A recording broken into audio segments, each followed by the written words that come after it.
Bonjour à toutes, aujourd'hui on revient au basique avec du water marble réalisé au vernis et j'ai accentué cet effet avec plein de petits points à la peinture. Pour faire le water marble, je pose déjà une base de vernis blanc qui est bien sec et ensuite je protège mes doigts avec le scotch. C'est vraiment la méthode que je préfère largement ça plutôt que le truc en latex, j'aime pas trop. Donc je pose un scotch en dessous et un dessus. Et ensuite je vais prendre, ici j'ai pris 4 vernis avec des textures un peu différentes. Donc vous pouvez prendre un peu les vernis que vous voulez, évitez juste les paillettes, ça marche moins bien. Ensuite en ce qui concerne l'eau, c'est de l'eau déminéralisée à température ambiante voire tiède, ça marche beaucoup mieux.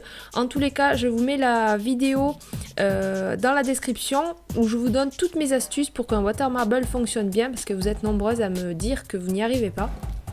Ensuite, une fois que tous mes vernis sont mis, que ça ne s'écarte plus, je fais des traits en haut et en bas avec le bâtonnet pour rapprocher les couleurs et ensuite je vais faire des ponts.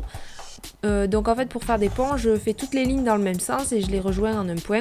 Ensuite je tourne mon pot pour que ça soit dans le bon sens, je trempe mon doigt, attention à pas toucher le fond.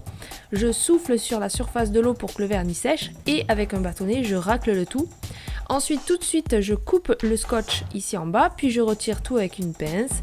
Et ensuite voilà pourquoi j'aime bien la technique du scotch et que la technique avec le latex m'intéresse pas. C'est parce que comme vous voyez, si vous nettoyez tout de suite avec un bâtonnet dès que ça sort de l'eau, ça part hyper facilement. Puis il y a juste besoin de passer 2 petits coups d'acétone et de dissolvant pour que ça fasse hyper propre. Dans tous les cas, même avec le latex, vous serez obligé de nettoyer au dissolvant après si vous voulez la perfection, vraiment que ça fasse bien comme il faut. Et ensuite, quand votre water marble est sec, j'ai pris un petit pic en fer. Vous pouvez aussi prendre des dotting tools de différentes tailles et avec de la peinture pour que ça soit un peu plus précis et plus facile à faire qu'avec du vernis quand même. J'ai suivi toutes les lignes de mon water marble en faisant des points avec 2 bleus différents et du blanc.